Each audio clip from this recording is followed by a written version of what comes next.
এখন থেকে রোজ আমাদের দেখা হবে। হ্যাঁ রোজ। যাক, অবশেষে আমাদের সাক্ষাৎ তো হলো। আজ জুনের 19 তারিখ, সাল 2022। 5 বছর আগের সেই দিনের কথা মনে পড়ে লিসার। ইয়োনোর সঙ্গে বিয়েটা কেবল যেন অদ্ভুত ভাবেই হয়েছিল। এক দেখাতেই ইয়োনো তাকে বিয়ে করে ফেলে, কিন্তু কেন? সেই প্রশ্নের উত্তর আজও অজানা। তবে লিসা জানে ইয়োনোর সৌন্দর্যের প্রতি আকর্ষণ আছে। ইয়োনো যখন একদিন হঠাৎ করে শাহবাগে আসে, লিসার সঙ্গে দেখা হয় তার। এক দেখাতেই ইয়োনো লিসাকে বিয়ের প্রস্তাব দেয়, কিন্তু লিসা রাজি হয়নি। রাজি হয়েছিল তখন যখন জানতে পেরেছিল ইয়োনোর ভাই জঙ্কুক এলাহি। জঙ্কুক যে লিসাকে ভালো না বেসে কষ্ট দিয়েছিল, তাই লিসা সিদ্ধান্ত নেয় প্রতিশোধের। বড় ভাইয়ের বউ হয়ে সে জঙ্কুককে সেই একই যন্ত্রণা দেবে যা একমাত্র সে পেয়েছিল। কিন্তু প্রতিশোধের এই যাত্রায় লিসা বুঝতে পারেনি কষ্টের অগ্নিতে সে নিজের পুড়ে ছাই হয়ে যাবে। প্রতিটি দিন, প্রতিটি রাত তাকে আরো কঠিন, আরো নিঃসঙ্গ করে তুলবে। জঙ্কুককে কষ্ট দেওয়ার ইচ্ছে থাকলেও বাস্তবে সে নিজেই কষ্টে পাথর হয়ে গেছে। সবচেয়ে বড় বেদনা, যার জন্য এত আয়োজন, এত যন্ত্রণা, সে তো এতটুকুও বিচলিত হয়নি। জঙ্কুক দিব্যি সংসার করছে, তার স্ত্রীর সঙ্গে সুখে শান্তিতে দিন কাটাচ্ছে। লিসার কষ্ট আর অশ্রু, তার সমস্ত প্রতিশোধই অন্তহীন শূন্যতা বিলীন হয়ে গেছে। ইয়োনো লিসাকে ভালোবাসে, এতে কোনো সন্দেহ নেই। বিয়ের পর লিসার আত্মবিশ্বাস ছিল। ইয়োনো আর কোনো নারীর সান্নিধ্যে যায়নি। পুরনো অভ্যাস বদলাতে সময় লেগেছে, কিন্তু সে বদলেছে। তবুও লিসার চোখে ইয়োনো এক পাপী নোংরা পুরুষ। নোংরা পুরুষ হওয়ার জন্য অন্য নারীর দিকে চোখ দেওয়াটা জরুরি নয়। নোংরা মন মানসিকতা পোষণকারী ব্যক্তিও নোংরাই হয়। কিছুদিন আগে লিসা গর্ভ পরীক্ষা করিয়েছিল, ভাগ্যিস সে গর্ভবতী হয়নি। আর কত অনাগত প্রাণের মৃত্যু দেখবে। লিসা ব্যর্থ, মা হিসেবেও স্ত্রী হিসেবেও। স্বামী খারাপ হলেও স্ত্রীকে ভালোবাসতে হয়, সমাজ এটাই বলে। কিন্তু লিসা পারেনি, তার মন আজও অন্য কারো বন্দিশালায় পড়ে আছে। এমন নারীরা মা হওয়ার যোগ্যতা রাখে না, স্ত্রী হওয়ারও নয়। তারা পাপী, কলুষিত। তবে মাঝে মধ্যে ইয়োনোর জন্য খুব খারাপ লাগে তার, যে ইয়োনো তাকে ভালোবেসেছিল। তার আর আজকে ইয়োনোর মধ্যে বিস্তর ফারাক। আজকের ইয়োনোকে সে নিজের হাতে পাপের জগতে ঠেলে দিয়েছে। হয়তো তাই নিয়তি তাকে ধুকে ধুকে পাপের শাস্তি দিচ্ছে।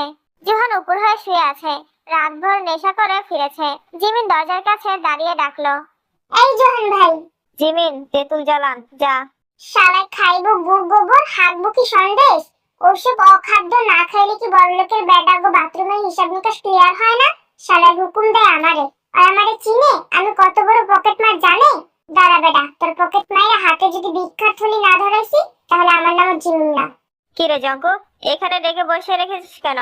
ওহে বজ্রপাত, কিছু বলেছো নাকি? আরে ভাই, এই করে ডাকলি কেন? তুই আসলি কেন? তুই ডেকেছিস তাই এসেছি। জাহান্নামে ডাকলেও যাবি?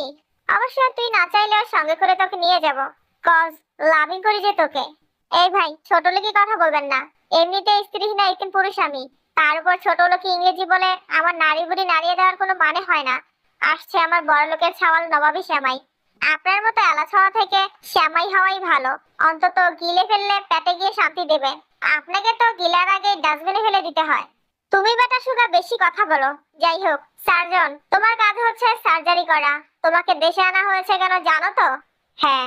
তোর কাজ ভাই কিডনি, লিভার, চোখ সবকিছু বের করে আনা, আর আমার কাজ কলিজাটা বের করা।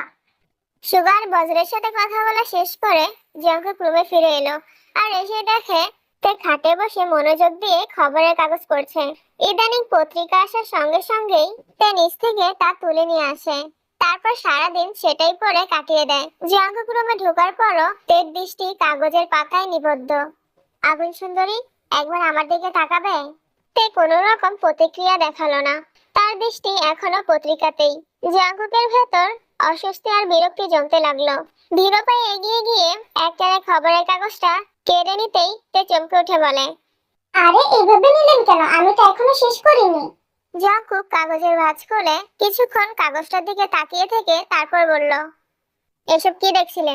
কেন, মডেলদের দেখছিলাম। এই অংশটাই আমার সবচেয়ে ভালো লাগে। তাই বলে চারটে পড়া ছেলেদের ছবি দেখতে হবে?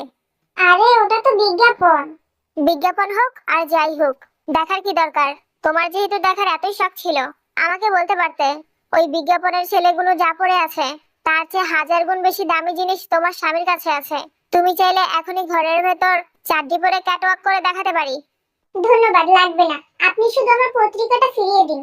যদি না দেই? কেড়ে নিব। উফ, আগুন সুন্দরী, কেড়ে নেওয়ার খেলায় এলাহির সঙ্গে পারা মুশকিল। ভয় পাই না, কারণ কি জানেন, আমিও